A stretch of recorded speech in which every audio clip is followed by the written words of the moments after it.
Assalamualaikum warahmatullahi wabarakatuh. Waalaikumsalam Shalom, warahmatullahi. selamat pagi dan salam sejahtera bagi kita semua. Om Swastiastu, Namo Buddhaya, salam kebajikan.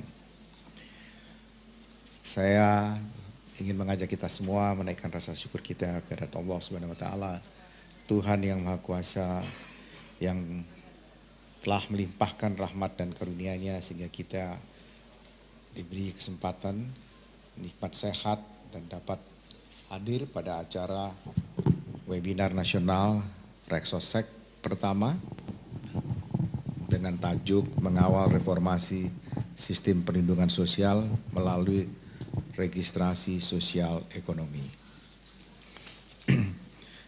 Pelaksanaan registrasi sosial ekonomi atau Reksosek ini merupakan titik utama dalam perjalanan panjang kita untuk meningkatkan kesejahteraan bangsa.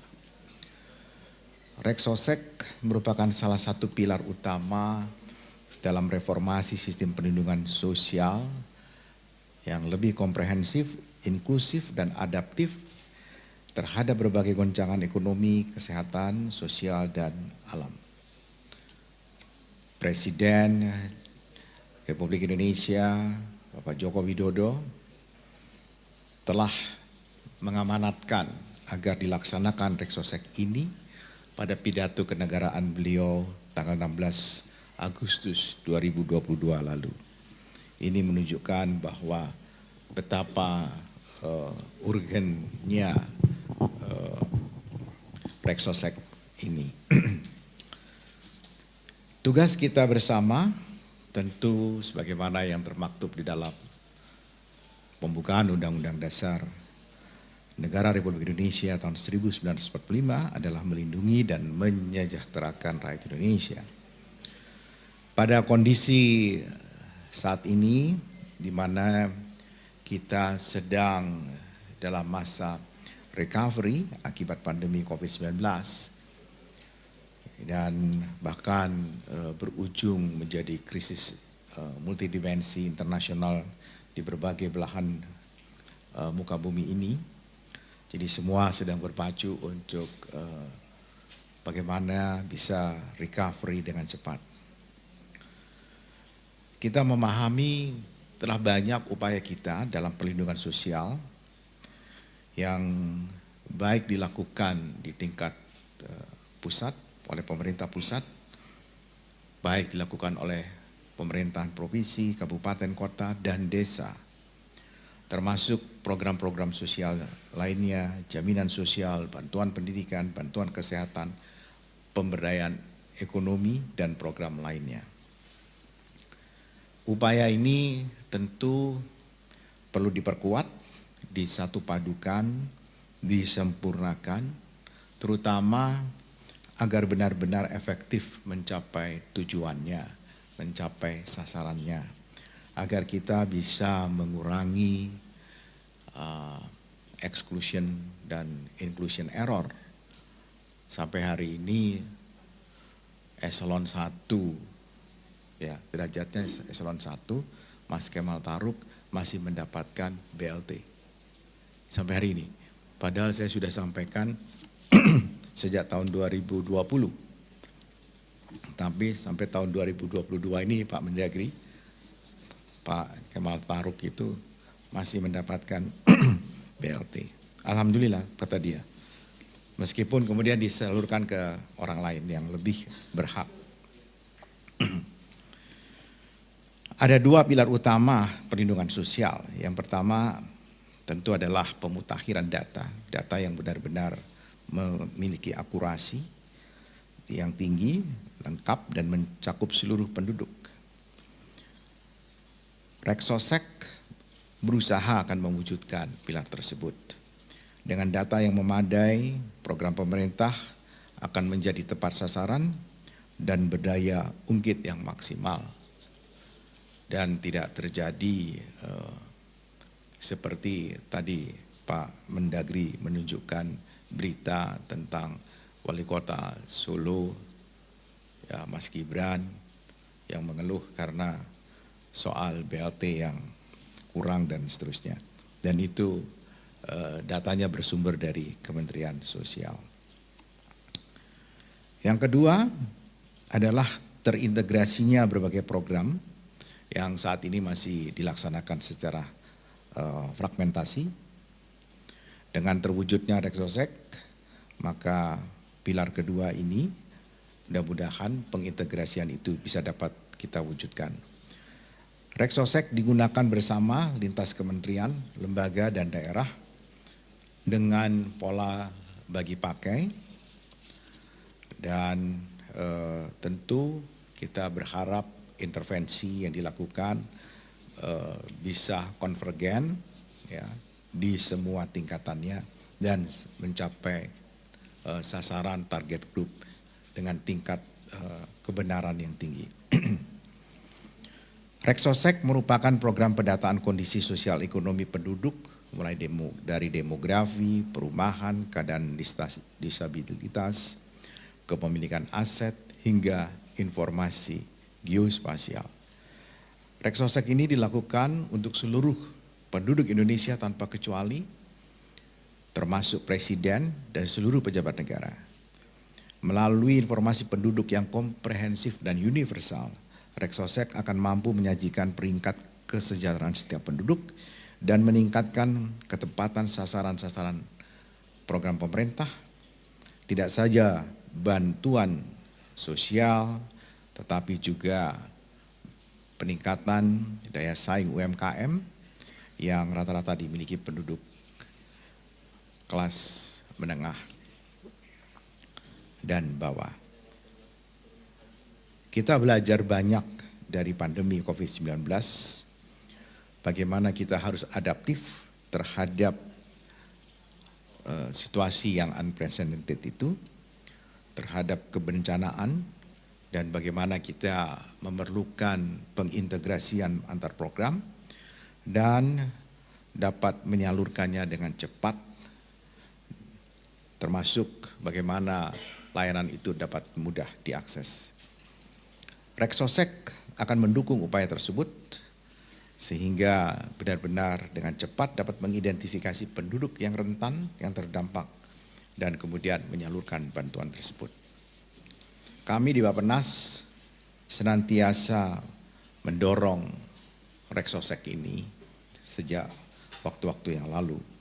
Dan dengan dikembangkannya data yang komprehensif dan mutakhir, serta dipergunakannya data ini oleh seluruh sektor, lembaga, dan pemerintah daerah, dan desa, maka mudah-mudahan ini juga akan mempercepat terbentuknya satu data Indonesia.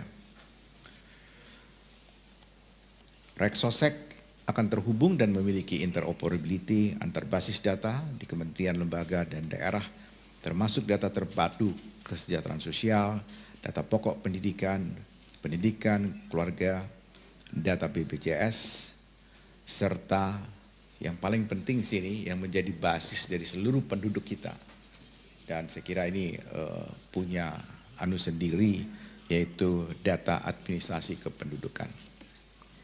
Pak Mendagri dulu waktu saya masih di DPR, undang-undang ini saya termasuk yang membahas, dan kemudian undang-undang Adminduk ini diterbitkan. Dulu kami berpikir Adminduk itu kira-kira harusnya sama dengan Social Security Number di Amerika Serikat. Jadi dan itu dimiliki oleh seseorang ya hingga dia meninggal dunia. Jadi tidak pernah ada nomor yang ganda di seseorang. Kemudian peristiwa-peristiwa yang dicatat berdasarkan catatan sipil atau peristiwa-peristiwa penting, misalnya tentang mulai dari dia lahir hingga dia meninggal, kemudian dia menikah, dia sekolah, ada ijazahnya ada nomornya, kemudian kalau dia menikah ada aktenya, dia meninggal ada aktenya, dia cerai ada aktenya. Kemudian kalau dia berhubungan dengan bank maka dia ada identifikasinya, dia masuk miskin dan seterusnya. itu memang database-nya dari di Adminduk. Dulu kami berpikir seperti itu, sehingga semuanya termasuk dia itu NPWP, nomor pokok, wajib pajak. Alhamdulillah sekarang Kementerian Keuangan sudah menggunakan data dari data nomor KTP kita itu menjadi automatically data kependudukan. Itu kalau saya lihat kami berdebatnya tahun 2007 ya, 2006 dan 2007. Itu 15 tahun baru diakui. Sebenarnya kan tidak perlu Kementerian Keuangan punya seperti itu, Pak Menteri. Dan ini penting sekali saya ingin sampaikan, karena tiba-tiba kan semua kementerian dan lembaga itu ingin punya data sendiri-sendiri terhadap penduduk dan manusia Indonesia ini. Itulah dan kemudian bank punya, ini punya, wah bingung orang Indonesia akan menjadi bingung. Saya waktu itu sudah jalan-jalan Bapak, jalan ke Jepang, bagaimana Jepang bikin, kemudian juga ke negara yang kecil, ya maaf itu, ke Singapura, sebenarnya tidak apple to apple, kemudian ke Thailand, melihat perkembangannya. Dan yang menarik di Singapura pada tahun 2007 yang saya lihat adalah seseorang itu karena dia yang punya nomor induk itu, dia yang punya aksesnya ke sana, dia yang bisa mengubah misalnya alamatnya dia pindah. Dia hanya bisa memindah alamatnya, tapi dia tidak bisa mengganti namanya, dia tidak bisa, kalau mengganti nama dia harus langsung ke ICA waktu itu, kemudian dia tidak bisa mengganti nama ibunya, karena setiap anak di muka bumi ini hanya dilahirkan oleh seorang ibu, gitu. Jadi yang paling penting itulah anak, ibu, kemudian data mata, kemudian dan seterusnya pada waktu itu sidik jari, itu luar biasa saya kira. Nah sebenarnya kalau kita sudah punya ini, kemudian di interfacing secara Rexosec, maka kita akan dapat persentil-persentil itu. Dan persentil-persentil itu kan dikerjakan oleh BPS karena mereka punya di bawah. Dan itulah data yang bisa kita pakai saya kira, supaya perdebatannya selesai. Saya lihat ini berdebatnya nggak selesai. Kementerian Sosial mau bikin seperti ini, yang ini kami di Bappenas juga jadi pusing. Padahal database-nya itu ada di Kementerian Dalam Negeri. Itu sebenarnya yang lebih sah. Cuma apakah orang itu masuk di dalam persentil yang perlu dibantu atau tidak dibantu, itulah kita masuk di Rexosec.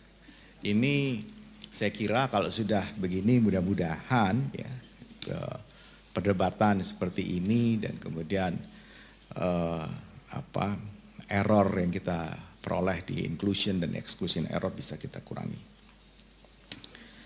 Dan saya kira tentu Rexosec ini pertama seluruh pihak saya harapkan gitu, kita harapkan bersama-sama untuk mensukseskan pendataan awal ini yang akan berlangsung selama Oktober hingga November tahun ini. Ini memang diberikan giat ini kepada BPS.